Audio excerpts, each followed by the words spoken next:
خواتین حضرات، infection control society آپ کی آگاہی کے لیے، آپ کی معلومات میں اضافے کے لیے، آپ کو مسلسل آگاہی کو بہتر بنانے کے لیے مضامین آپ کی خدمت میں پیش کر رہی ہے۔ پیراسائٹک ڈیزیز کے بارے میں ہم بتا رہے تھے۔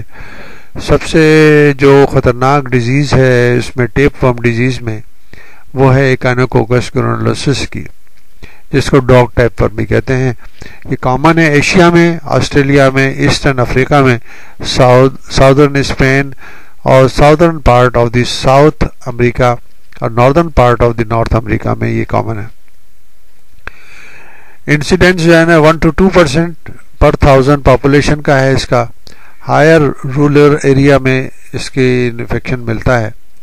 مارفولوجی جو ہے اسمالسٹ ٹیپ ورم ہے، 3 سے 9 ملی میٹر اس کا سائز ہوتا ہے، 3 to 9 ملی میٹر اس کا سائز ہوتا ہے، اور 3 پروگلوٹیڈ ہوتے ہیں، 3 سیگمنٹ اس کے موجود ہوتے ہیں، اور اس کو ڈاگ ٹیپ ورم بھی کہتے ہیں۔ اس کے یہ جو ہے ڈاگ ٹیپ ورم کتے کے اندر اس کا سائیکل جو ہے وہ ٹیپ ورم جو ہے وہ کتے میں ہوتا ہے۔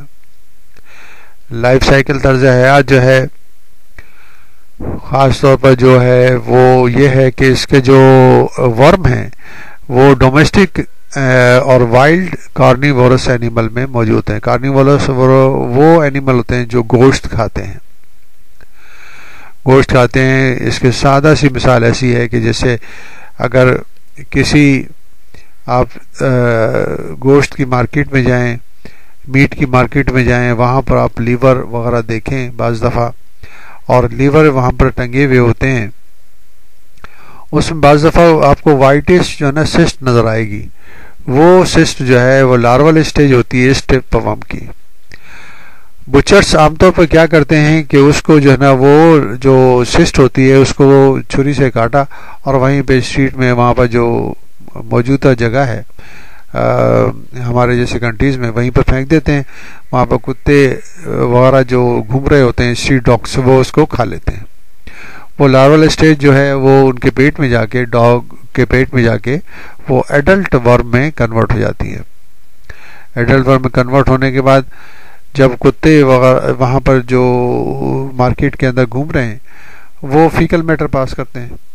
فیکل میٹر پاس کرنے کے ساتھ جو ہے نا ان کے ایگز جو ہے اس پیراسائٹ کے ایگ جو ہے نا وہ اس مارکیٹ میں ڈسٹ میں موجود ہوتے ہیں اور وہ کنٹامنیٹ کرتے ہیں سبزیوں کو، ویجیٹیبلز کو، جو کہ وہاں پر عام طور پر آپ نے دیکھا ہوگا کہ ہمارے جیسے کنٹریز میں سبزیاں اور کھانے پینے کی چیزیں جو ہے مارکیٹ میں زمین پہ پڑی ہوئی ہوتی ہیں، زمین پہ رکھ کر سیل کی جاتی ہیں، تو وہ اس سے آلودہ ہو جاتی ہیں۔ انفیکشن ان کے ایگ سے، یہ جو پیراسائٹک ایگ ہیں وہ موجود ہوتے ہیں۔ اگر وہ سبزیاں اور وہ کنٹامنیٹڈ فوڈ اسٹف ہم کھائیں گے تو یہ پیراسائٹ جو ہے، اس کے ایگ جو ہے وہ ہمارے انٹسٹائن میں جا کر وہ ایڈلٹ ورم میں وہ جو ہے ایگز جو ہیں اس سے جو ہیں وہ جو ہے لاروی نکلیں گے، اور لاروی نکلنے کے بعد وہ جو ہے انٹر ہوں گے سرکولیشن کے اندر۔ تو ہم نے جیسے بتایا ہے کہ جو اینیمل ہیں وہ پاس کرتے ہیں ایگز، اور گریزنگ فارم کے اندر، فیلڈ کے اندر، اور لوکلائز جو ہوتے ہیں یہ ڈفرینٹ آرگنس میں لوکلائز ہوتے ہیں۔ جو سسٹ جو ہے ہائیڈریٹڈ سسٹ جو ہے کنٹیننگ لاروی جو ہے، اس کے اسکولیکس پروٹوسکولیکس جو ہے ہائیڈریٹڈ سسٹ کے، اس کے اندر سسٹ میں موجود ہوتے ہیں۔ ادر اینیمل جو انفیکٹڈ ہوتے ہیں ان میں بھی یہ فوٹوسسٹ مل سکتے ہیں۔ اسمال انٹسٹائن میں ایڈلٹ فارم رہتا ہے۔ ایکانوکوکس کے ایگ جو ہیں جو انسان کھا لیتا ہے اس کے اندر یہ ایمبریو پروڈیوس کرتے ہیں، اور یہ ایمبریو جو نا پینیٹریٹ کرتے ہیں اس اسمال انٹسٹائن کو، اور اس کے بعد یہ سرکولیشن میں چلے جاتے ہیں۔ یہ ایمبریوز سرکولیشن میں جانے کے بعد پہلا جو گھر ان کا بنتا ہے، یہ ایمبریوز جو ہوتے ہیں ایکانوکوکس گرانولوسس کے، وہ ان کا پہلا گھر جو ہوتا ہے وہ جگر ہوتا ہے، لیور ہوتا ہے۔ لیور میں جا کے یہ پھنس جاتے ہیں، وہاں پر یہ ایمبریوز جو ہے وہ ایک سسٹ بناتے ہیں، اور سسٹ آہستہ آہستہ بڑھتی چلی جاتی ہے، جسے ہائیڈریٹڈ سسٹ کہتے ہیں۔ یہ سسٹ جو ہے یہ لارول اسٹیج ہوتی ہے اس پیراسائٹ کی، یہ بڑی ہو کے بہت بڑا سائز بھی بن جاتی ہے، بعض دفعہ اس میں ملٹی لاکول ہوتے ہیں، جو ملٹی لاکول جو ہے اس میں ایک فلوئڈ بھی بھرا ہوا ہوتا ہے جو بہت ہی سیویئر ٹائپ کا ہائپر سینسٹیو ریئیکشن پاس کر سکتا ہے. لیور کے بعد اگر یہ لیور سے نکل جائیں یہ ایمبریو فارم تو لنگس میں پہنچ جاتے ہیں اور لنگس میں ہائیڈریٹڈ سسٹ فارم کرتے ہیں. اگر وہاں پر یہ سسٹ بن جائے تو لنگس میں سانس لینے کے مسائل پیدا ہوں گے. بعض دفعہ یہ سسٹ جو ہے یہ جو ایمبریونک اسٹیج ہے یہ جو ہے بون تک پہنچ جاتی ہے اور بون میں بھی سسٹ فارم ہو سکتے ہیں. اور کئی دفعہ یہ سسٹ جو ہے نا ہارٹ میں بھی پہنچ جاتی ہے، ہارٹ میں بھی اس طرح کی سسٹ بن سکتی ہے ہائیڈریٹڈ سسٹ. اور بعض دفعہ یہ برین میں پہنچ جاتی ہے اور برین میں پہنچنے کے بعد یہ سسٹ اگر بنے گی تو تباہی ہوگی بہت بڑی، یعنی کہ جیسے سسٹ بڑھتی جائے گی اس طرح پریشر بڑھے گا، انسان کو سر میں درد رہنے لگے گا اور رہنے کے بعد یہ سسٹ جو ہے وہ برین کے فنکشنز کو متاثر کرے گی. سسٹ جو ہے وہ راؤنڈ ہوتی ہے، اس کا سائز جو ہے تقریباً 1 سینٹی میٹر سے 7 سینٹی میٹر تک ہو سکتا ہے اور بعض دفعہ یہ تقریباً 30 سینٹی میٹر تک ڈیولپ ہو سکتی ہے. سسٹ جو ہے وہ واسکولر، ہائلائن، کیوٹیکولا اور نیوکلیٹڈ جرمینل لیئرز پر مشتمل ہوتی ہے.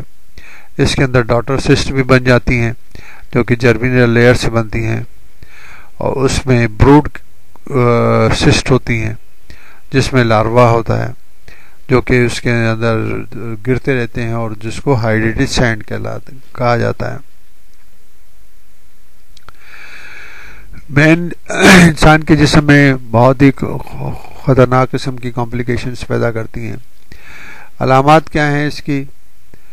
جس ٹیشو میں یہ ہوگی اس قسم کے علامات ہوں گے. جگر میں ہوگی تو جگر کے علامات محسوس ہوں گے. لنگس میں اگر سسٹ بنے گی تو لنگس کے مسائل پیدا ہوں گے. بون میں بنے گی تو بون کے مسائل پیدا ہوں گے. اگر ہارٹ میں ہوگی تو ہارٹ میں مسائل پیدا ہوں گے. بعض دفعہ یہ سسٹ پھٹ جاتی ہے اور فوراً انسان کی موت واقع ہو جاتی ہے. اگر یہ دماغ میں ہوگی تو دماغی مسائل پیدا ہوں گے. لارج ابڈومینل سسٹ جو ہے وہ ڈسکمفرٹ، لیور کی سسٹ جو ہیں آبسٹرکٹیو جانڈس یعنی کہ پیدا کرتی ہیں اور یہ یرقان پیدا ہوتا ہے، پیلیا پیدا ہوتا ہے. پیری برونکل سسٹ جو ہوتی ہیں پلمونری ایبسیسس فارم کرتی ہیں. برین سسٹ جو ہے انٹرکرینیل پریشر انکریز کرتی ہیں جس کے اندر جس کے خاص وہ بیماری پیدا ہوتی ہے جیکسونین ایپیلیپسی. ایپیلیپسی کو اردو میں مرگی کہا جاتا ہے یعنی کہ دورہ پڑنے کی مسائل. تو یہ جیکسونین ایپیلیپسی کا مرض بھی پیدا ہو جاتا ہے. کڈنی کی سسٹ جو ہیں کڈنی کے رینل فنکشن ڈس فنکشن پیدا کرتی ہیں.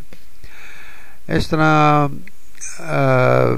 اگر سسٹ جسم میں پھٹ جائے تو اینافائلیٹک ریئیکشن جو کہ بہت ہی ہائپر سینسٹیو ریئیکشن ہوتا ہے جس کے ذریعے مریض جو نا شوق میں بھی مبتلا ہو سکتا ہے وہ پیدا ہو سکتا ہے.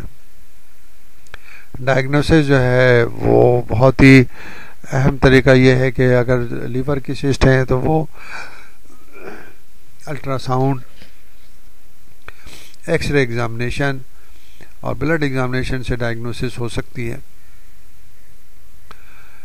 ایک ٹیسٹ بھی کیا جاتا ہے جس کو انٹرڈرمل ٹیسٹ کہتے ہیں جسے کیسونیز ٹیسٹ کہتے ہیں. اسکن ٹیسٹ ہوتا ہے. پلمونری سسٹ بھی جو ہے وہ ایکس رے پہ ویژولائز ہو سکتی ہے، الٹرا ساؤنڈ سے ویژولائز ہو سکتی ہے. اس کے علاوہ جو ہے سی ٹی اسکین سے دیکھا جا سکتا ہے. برین کی سسٹ کے لیے سی ٹی اسکین جو ہے وہ بہت ہی اچھا ذریعہ ہے.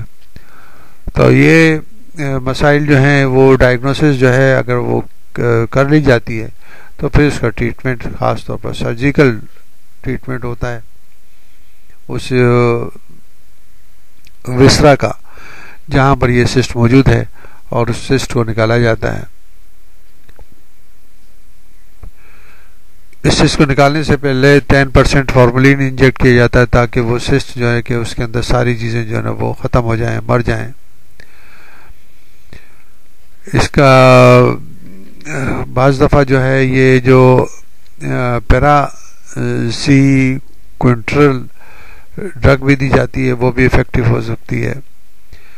مگر سب سے بہتر طریقہ یہ ہے کہ اس کا جو پریونٹیو میجرز ہیں وہ بہت ضروری ہیں. ہمارے جیسے مسائل جو ہمارے کھانے پینے کی اشیاء میں اتوار بازاروں میں، سنڈے مارکیٹس میں، فرائیڈے مارکیٹس میں یا منگل بازار میں جو سبزیاں جو ہیں زمین پہ پڑی ہوتی ہیں، یا سبزی منڈی میں جو طریقہ کار ہے ٹرانسپورٹیشن کا from farm to the market, transportation جو ہے وہ بھی ان ہائیجینک کنڈیشن میں ہوتی ہے.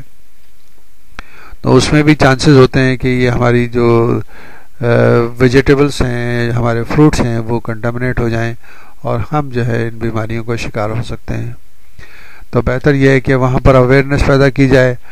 گورنمنٹ کو بھی چاہیے کہ وہ انتہائی ہائیجینک کنڈیشن کو مینٹین کرانے کی کوشش کرے کھانے پینے کی جگہوں پر، ٹرانسپورٹیشن کے اندر، تاکہ عوام الناس کو اتنی خطرناک بیماریوں سے بچایا جا سکے. تو ہر فرد کا اس میں تعلق ضروری ہے. این جی اوز کو بھی چاہیے کہ وہ اس میں اویئرنیس پیدا کریں، ڈاکٹرس کو لیے بھی چاہیے کہ وہ اویئرنیس پیدا کریں.